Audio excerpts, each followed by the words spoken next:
As Heat fans held their collective breath, the news is in on the injuries to guards Terry Rozier and Josh Richardson. We break down the latest updates and what that means for the rest of Miami's season. Who steps up? Can Miami still make the playoffs? And is the team cursed by injury? Rohan Nadkarni joins us to answer that and more on today's episode of Locked On Heat. You are Locked On Heat, your daily Miami Heat podcast.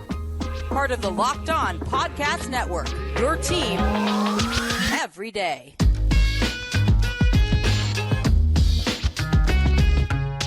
All right, welcome to Locked On Heat, your daily podcast on the Miami Heat. I'm Wes Goldberg, editor at allyoucanheat.com. Joining me as always, longtime NBA reporter David Ramil. However you're tuning in on YouTube, Odyssey, or your favorite podcast app, thanks so much for making Locked On Heat your first listen every day. Today's episode is brought to you by Prize Picks, the easiest and most exciting way to play daily fantasy sports.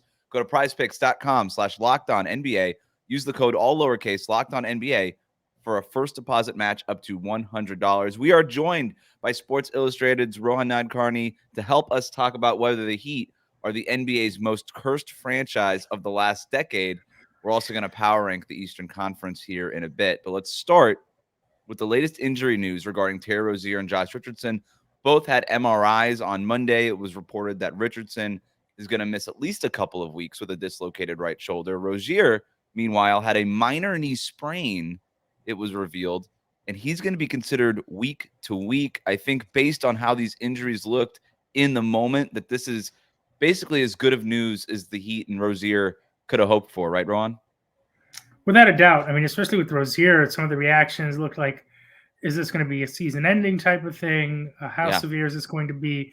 People obviously look incredibly concerned. The fact that he's week to week, huge win. I mean, same for Josh Richardson, frankly, with that separated shoulder, that can go kind of a lot of ways. I think he said after the game it got popped back in right away, which is good. He was in a sling. So, yeah, definitely, obviously it's never ideal when you go through injuries, but considering everything that happened there, could have been a lot worse for sure. We seem to have lost Wes. The injury talk was too hot for Wes. He just had to. Was it? I think it was a connection thing, so I'm back in. Yeah. Excellent. I ended my point, so I don't. All right, David, go ahead. No, I think it's great news. A little vague though, a week to week diagnosis. Yeah, definitely a little vague. Yeah, I've never seen that one before. A couple of weeks for Josh Richardson. Again, they're not quite sure exactly what the next steps are. I'm sure we'll get further updates as the team knows more. But the week-to-week diagnosis on Rozier, that's kind of, again, Miami's offer in the next week or so. Well, they've got 2 more games leading up to the All-Star break, and then after that, they've got about a week's break. So that should be a good timetable from Rozier to begin that recovery process. And I guess at that point, they'll start evaluating him to see how close he is to making a return to the court. I'm just, I don't want him rushed back because obviously with Miami dealing with injury issues almost perpetually, there's no need to force him back on there as much as Miami's offense is going to struggle. But we talked about this in yesterday's show too. It just kind of falls on everybody else's shoulders now to kind of pick up the slack offensively a little bit. And I should point out also, Jimmy Butler excused from the team for personal reasons, and he won't be joining Miami on this 2-game road trip leading up to the All-Star break either. So we won't see Jimmy in action until after the All-Star break, and who knows how soon Richardson or Rozier will be back as well. Yeah, so no Jimmy, no Terry, no Josh until the All-Star break. So basically let Tyler Hero and Bam Adebayo cook, I guess, is the strategy. It'll be really interesting to see what they do with the starting lineup. I don't know that it really matters a whole lot. I think we know it's going to be Tyler Hero, Bam Adebayo, Caleb Martin. Do they go with Haywood Highsmith the way that they closed with him before? Does Nikola Jovic get some time? Does he work his way back in? I don't know. We'll see. Eric Spoelstra could go with 3 different lineups over these next 2 games. It's like it doesn't matter. Like they're using so many different starting lineups. In terms of the week-to-week thing, though, this is every injury the Heat have had all year has been considered day-to-day or week-to-week. There has been no actual thing. Even getting like a couple of weeks on Josh Richardson is about as specific as we've gotten all year in terms of injury updates. And I guess I understand what the Heat are doing in terms of, hey, we don't want to get anybody's hopes up, and we're dealing with so many injuries all the time that everything's just sort of up in the air all the time. But to just be to be considered week to week and not even have sort of a okay, it's a minor knee sprain. We're thinking maybe we'll 3 weeks. reevaluate Like, in yeah, next time. Yeah, nothing. it's a Well, little I mean- strange.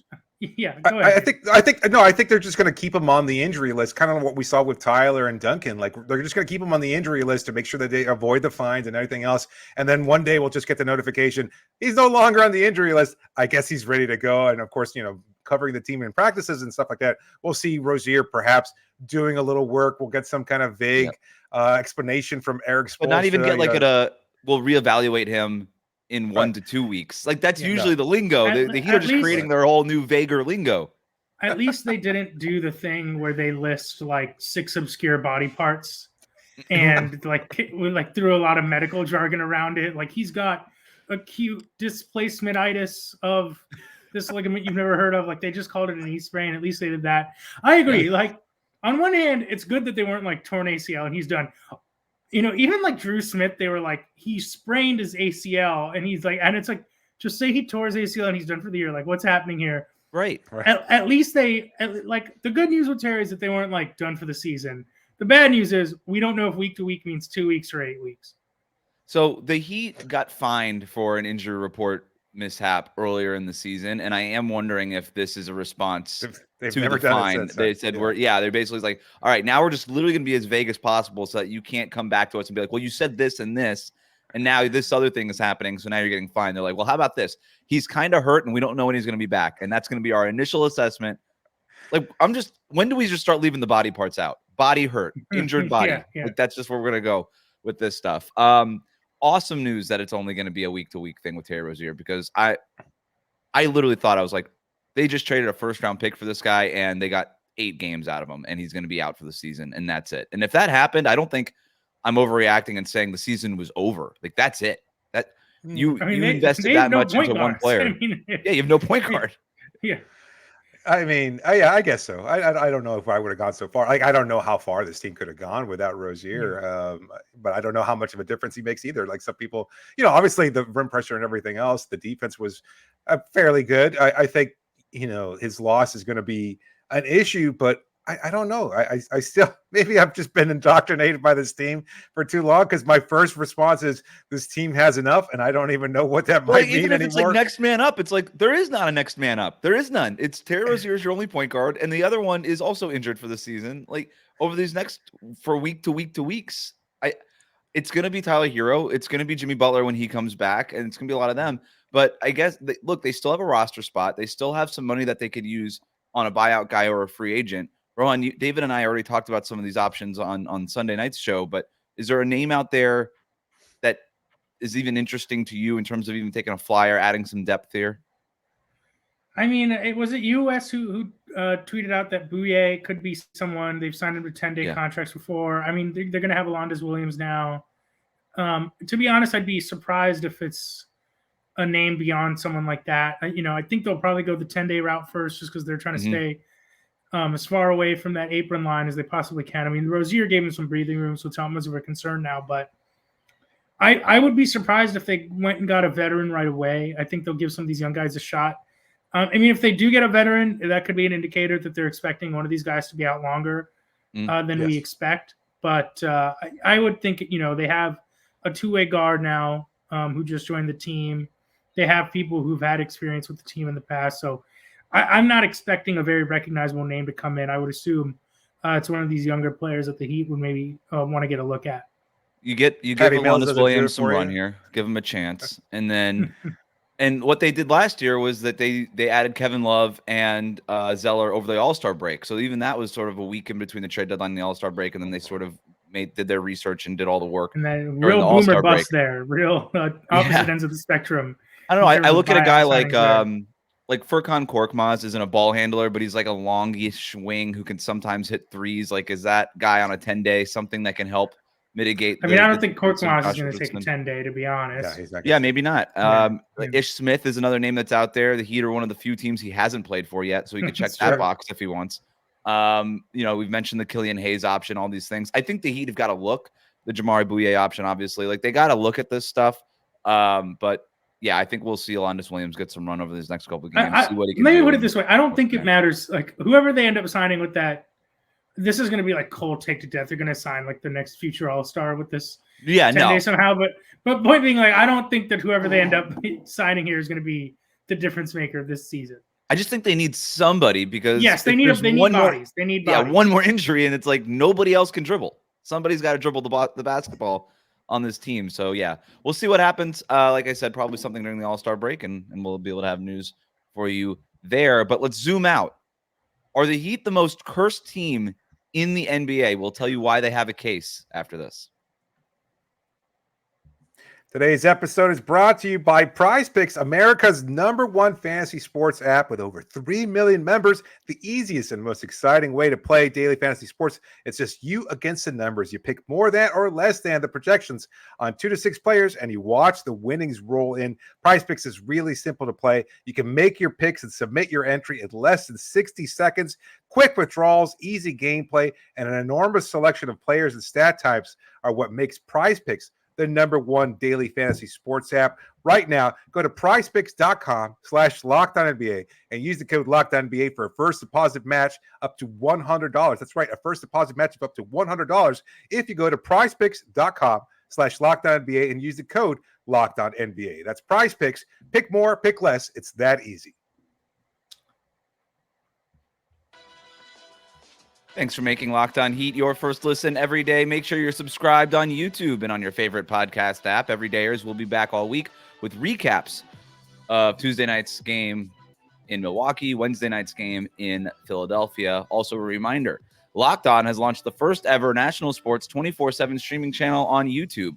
Locked On Sports Today is here for you 24/7, covering the top sports stories of the day with the local experts of Locked On, plus our national shows covering every league. Go to Locked On Sports Today on YouTube. Subscribe to the first ever national sports 24/7 streaming channel. David, I haven't told you this, but I actually have put my name into David Locke requesting permission to host Locked On Taylor Swift. So I don't know. I know you're not interested in joining me on that as a co-host for that one. You get enough of me during the week, but No, I just would be Rohan, how about you? Locked On Taylor Swift? Don't think that's for me. I just want to say, after listening to David do the Prize Picks read, it just kind of dawned on me that between the two of you, Wes, you seem like someone who would rack up quite a bit of gambling debt, whereas David seems like the kind of person who would make you pay for that. Who doesn't accept late payments. That's kind of the vibe that you two have, and that's what makes this such a great show. That he's always threatening to beat me with a baseball bat. Precisely, yeah. He wants you to, all the time. He wants you to be able to walk tomorrow. He really does. That's great. Yeah, that's all right. Friend of the show, Shane Young, tweeted this after Sunday's injuries, that I've never seen a team or organization have worse injury luck than Miami. It's outrageous. Practically every year since LeBron left in 2014. He tweeted this, and I kind of was like, I don't know, that seems a little extreme. And then I started thinking about it, and he kind of has a point here. The Chris Bosh thing, just in and of itself, is absolutely wild. Who knows, like, what a sliding doors moment for Miami Heat in NBA history. If Chris Bosh never has this freak blood clot thing, what would have happened between him and Goran Dragic and that team going forward? Did you just reference sliding doors? Like the movie? Is that part of the vernacular? I don't know. I've never heard that. Like the movie? Is that what you're referring to? I think the movie, it was an existing phrase that the movie used, but based on Wes's reaction, he's not aware of this movie. Correct. I didn't even know that there was a movie about it's with Gwyneth Paltrow. Believe doing a British accent. You should check it out. so there was an expression about sliding doors before? I believe so. It's like different possibilities. I know about alternate realities. Yeah. I always thought it was like door number 1, door number 2, door number 3. I thought it was like a reference to that, even though those doors don't technically slide. So I honestly no. It's like, did you make it before the doors slid shut or not? Is what right. Okay. Well, now that we got to the bottom of that, are the Heat the most cursed franchise between Chris Bosh, Bam Adebayo, and Goran Dragic getting hurt in the 2020 finals, Tyler Hero freakishly breaking his hand, diving for a loose ball in the playoffs? Like, I think that there is a case to be made that the Heat might be cursed since LeBron James left. And it's not a LeBron thing. I just think that that's sort of the timeline. Are we going back to when Zoe?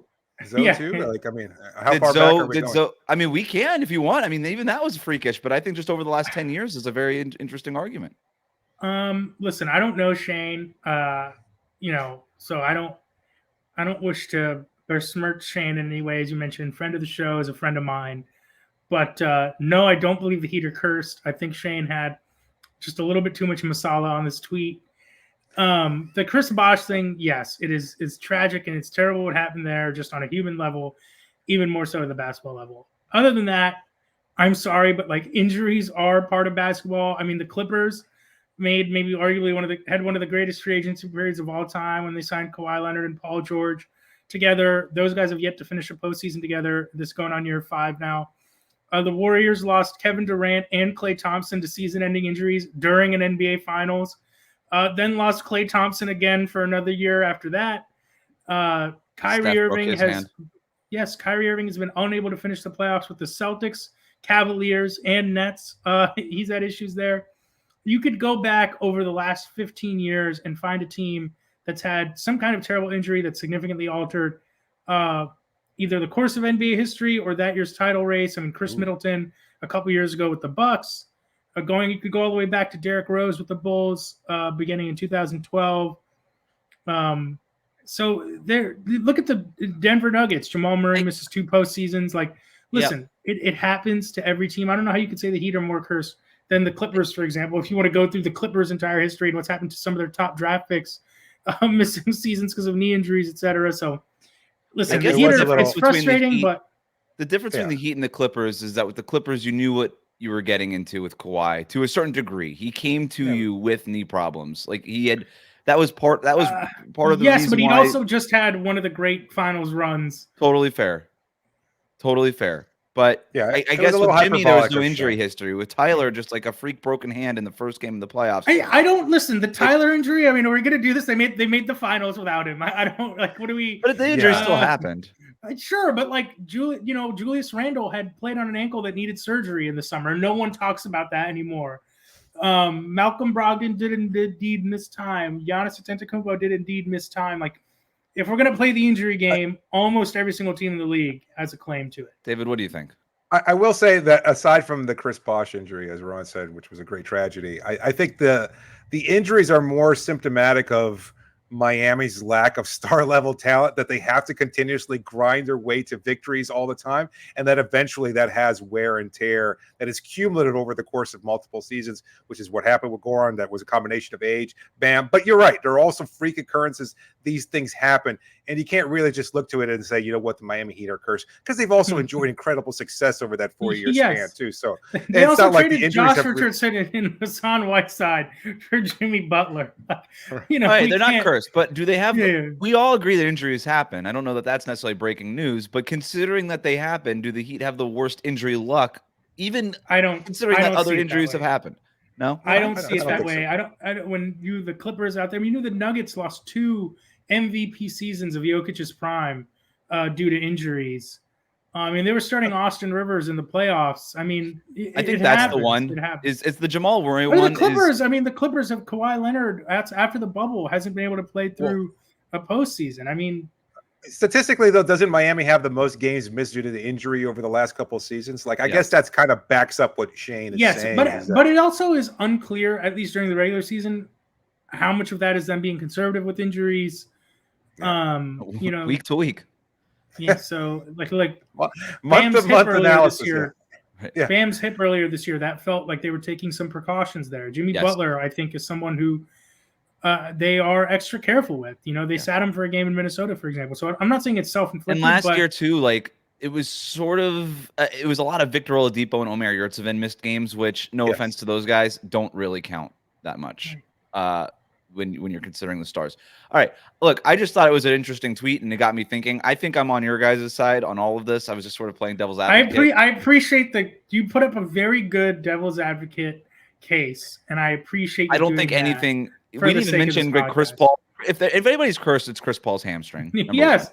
It's Chris Paul. I think that one. Joel Embiid, I mean. Yeah, Joel Embiid. I mean, his career, like if you played it out 100 times, this might have been the best case scenario considering all the red flags that he came into the league with, which is crazy to even think about. But no, there have been, but the Jamal Murray one that you hit on earlier, that's the one that, going back to sliding doors, like what happens? I don't think the Warriors win the championship in 2022 if Jamal Murray's healthy and never breaks his leg against the Warriors. Did it in Chase Center. Yeah, towards ACL. Yeah. So ACL. listen, Klay it's Thompson, very 2 freak frustrating. injuries, Yeah. just doing pickup in the offseason. One was in the offseason. I mean, so listen, I get it's been really frustrating this year, all the different starting lineups and the lack of consistency on just any front. But I mean, look at the Memphis Grizzlies. They were down to their third string center starting playoff games for them last year. This year, just an absolute season from hell. They have 3 healthy guys some nights. I mean, it's terrible, but unfortunately, like there are just a few teams every year that this is their reality. You could make a case that they're almost like lucky when you think of it that way. I mean, okay. maybe that's no. Seriously, like you're talking. No, like let's hear him out. Klay Thompson in his prime missed like 2 years. Jimmy missing 20 jerk-off games in the middle of January and February when nobody gives a damn doesn't really. But what about in the much. NBA Finals when you lose Bam and Goran Dragic in the first couple of games? Like that. That's real. Chris Bosh. But those were prime. That's real. Okay, Chris Bosh again, not including that. I'm talking about the last 4 years. Like the fact that they haven't lost. I mean, knock on wood, wood, whatever. It's like to me, it's like the fact that they haven't lost players for years or multiple years spans. That's true. That's kind of a sense of fortune at the end. I mean, Drew Smith is like their most serious injury that they've had, and he's someone who's in and out of the rotation. And even like, Bam and Goran, yes, that 2020 like terrible, but also you think about which player like benefited most from playing in the bubble was probably someone like Goran Dragic, who didn't have to travel, and so it's it cuts both ways. It does. All right. Well, I thought it was an interesting conversation. We had it. So that's where we're at now. We're going to move on. So we're going to zoom out even further here. The All-Star break is coming up. The trade deadline is over. A good chance for us to take some stock of the Eastern Conference. We're going to draft the teams we are most confident in the East to make a playoff run coming up after this. Today's show is brought to you by BetterHelp. Sometimes we all need the opportunity to get something off our chest, by it's big or small. Certain things can really start to get to you, and it's important to let that out, especially as someone who's unbiased in your life.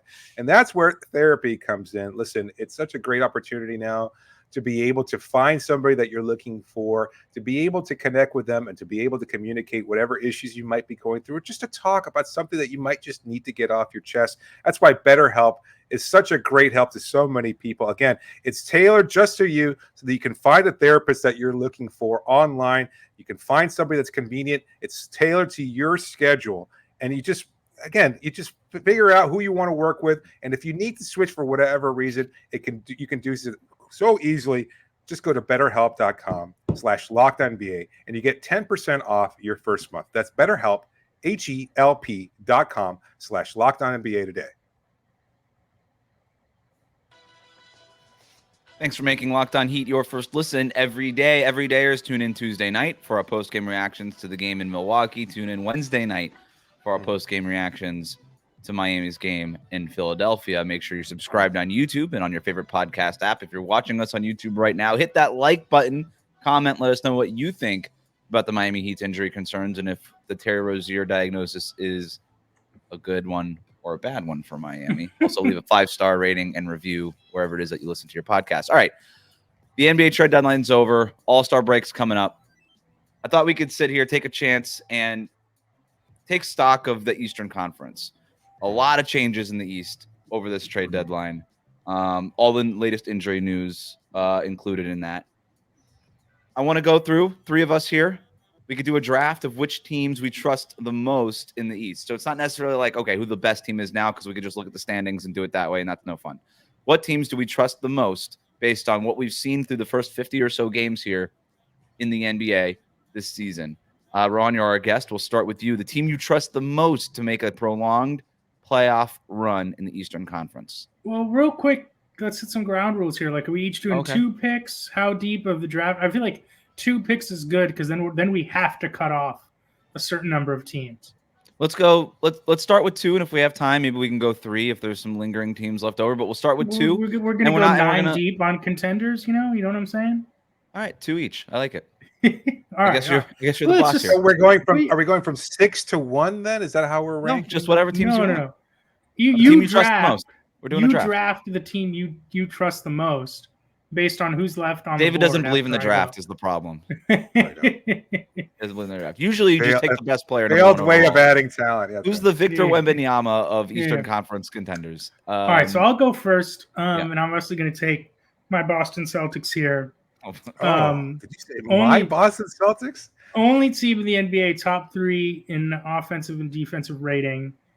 I just think they still have a starting 5 that on paper, every game I've watched of theirs, I don't know what the best defense for it is. I mean, I think the Clippers have certainly had success against them, but at least in the East, that starting 5 poses a lot of problems. And I think they are the team best at generating a great shot every time down the floor in the East.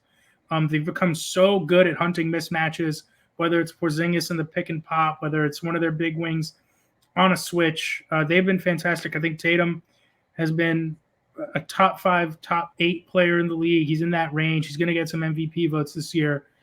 I think it's going to be shocking if the Celtics are out anywhere before the Eastern Conference Finals, and I think right now they're the pretty definitive favorite to make it out of the East. No argument here. I think that's it'd be kind of crazy to say anybody other than Boston based on what we've just seen, and then they got you could argue they even got better at the trade deadline based on some of the additions they made. But David, you have the second pick. Well, I mean, I think it's pretty obvious to me, and it's Miami, the team who's actually beaten everybody in the Eastern Conference over the last 4 years. Wow. Yeah, look, I don't care. The regular season be damned. Terry Rozier, no Terry Rozier. Doesn't matter. I am not.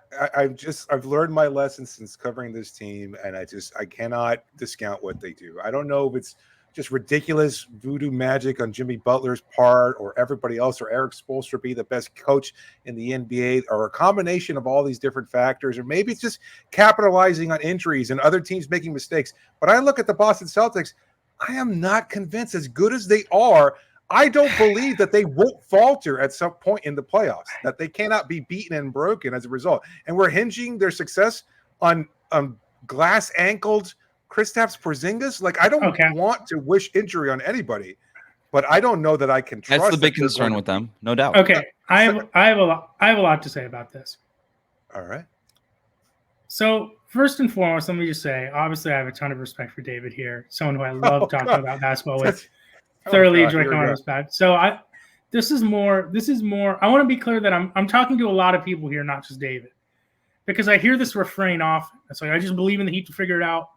Am I supposed to bet on the Celtics? Am I supposed to believe in the Celtics? Am I supposed to believe in X team and X team's health and Y players' health? Here's what it is to me.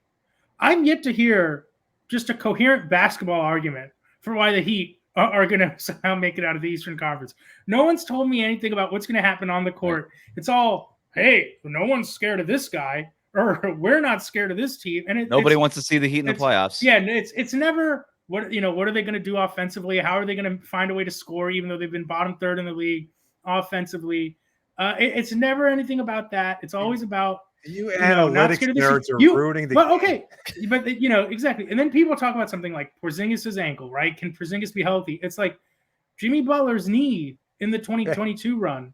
Not very good. Not very good. No. He had to miss the second half of a basketball game. Jimmy Butler, people like his ankle last year. It's like players get hurt. Stars get hurt. That is a part of the playoffs. So like to say one team could have injury luck and I'm not going to count on this guy. I mean, it happens to everyone. It really happens to everyone. And then beyond that, I also just want to add, people will be like, no one thought the Heat had a chance in XYZ season. If you go season by season, 2020, when they make the finals, top 10 in net rating, top 10 in offense. Okay, that team was a totally legitimate finals contender, and they had the benefit of playing in the bubble. I'm not saying they made the finals because of the bubble, but undeniably a very unique circumstance, okay? Doesn't mean it benefited them more than anyone, but you can't really compare that to other seasons. 2022, number 1 seed in the East, top 10 in net rating, top 10 in defense. That is a team that, again, a legitimate contender to make the finals. They weren't a radically different team. I think they weren't favored in that Boston series. And it ended up going 7 games, which was great. And then last year, they go 7 games with Boston again. This idea that it's like they got Boston's number. It's like they played 2 series that have gone down to the wire. And Boston made major upgrades. Yeah, and this idea that it's like they're not scared of anyone, but it's like, dude, it's like I've yet to hear a basketball argument other than like Jimmy Butler is going to be so good and people are going to be terrified and make mistakes. It's like all these teams have upgraded. Every team that they beat last year has made major changes to their roster, significant upgrades.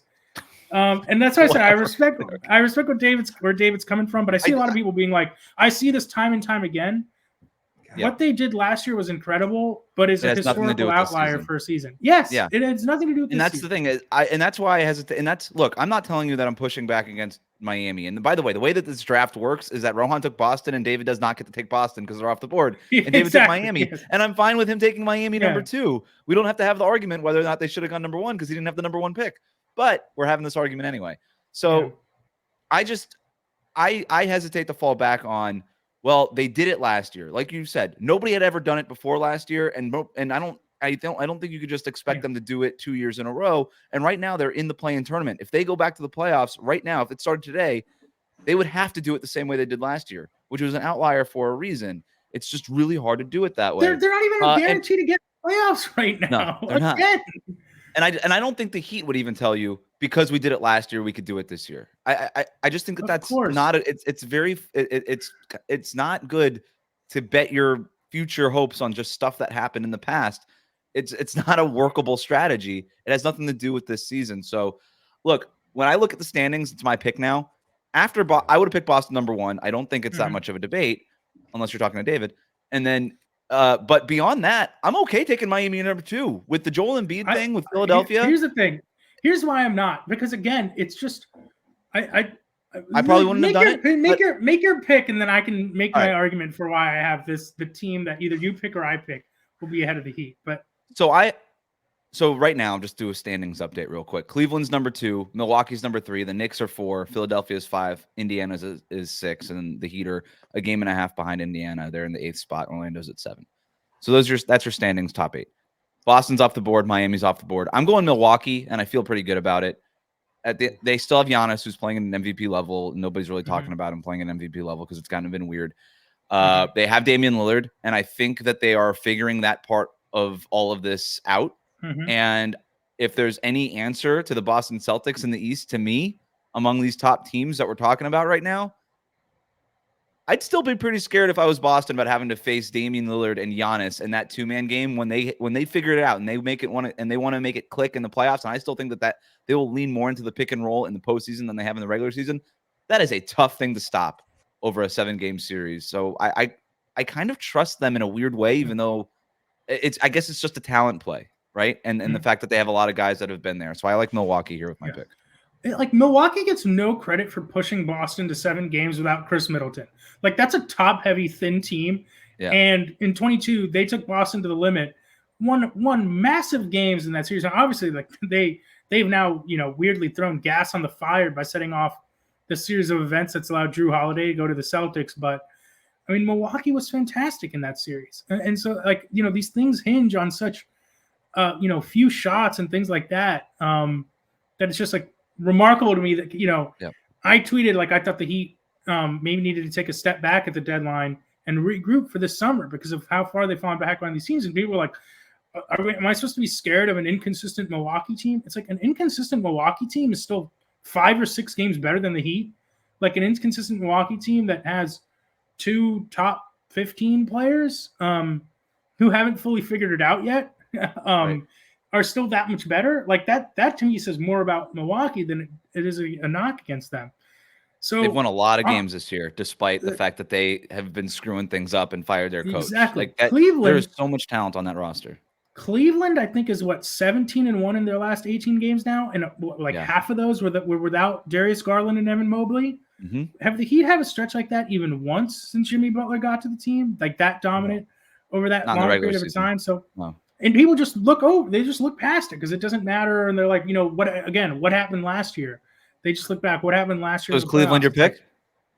I actually think I'm going to go Knicks here. Okay. And I think Jalen Brunson has been just fantastic. I think he's one of the toughest players in the NBA. I know he's missed some time lately, but you saw what he did to the Heat in that playoff series. Like, no matter who they threw at him defensively, Jimmy Butler, Caleb Martin, Gabe Vincent, he was fantastic. I think he went toe to toe with Jimmy Butler in that series. I've seen him go toe to toe in that Suns series when he was with the Dallas Mavericks and going at Devin Booker. I mean, I think he has years now of big time playoff experience, of playing well in big moments. You know, picking up OG Anunoby, what they can do flexibility lineup wise. Like, let's say you know that Jalen Brunson, Josh Hart, and OG Anunoby are closing games. You can go Randall and Bojan Bogdanovic. You can go Randall as your lone big. You can go Mitchell Robinson as your lone big. You can go Isaiah Hartenstein as your lone big. They have so much lineup and roster flexibility right now. Bogdanovic is such a fantastic pickup. This is like, I hate when people do this, except when it's me, but tweet out one of those like random stats that make no sense.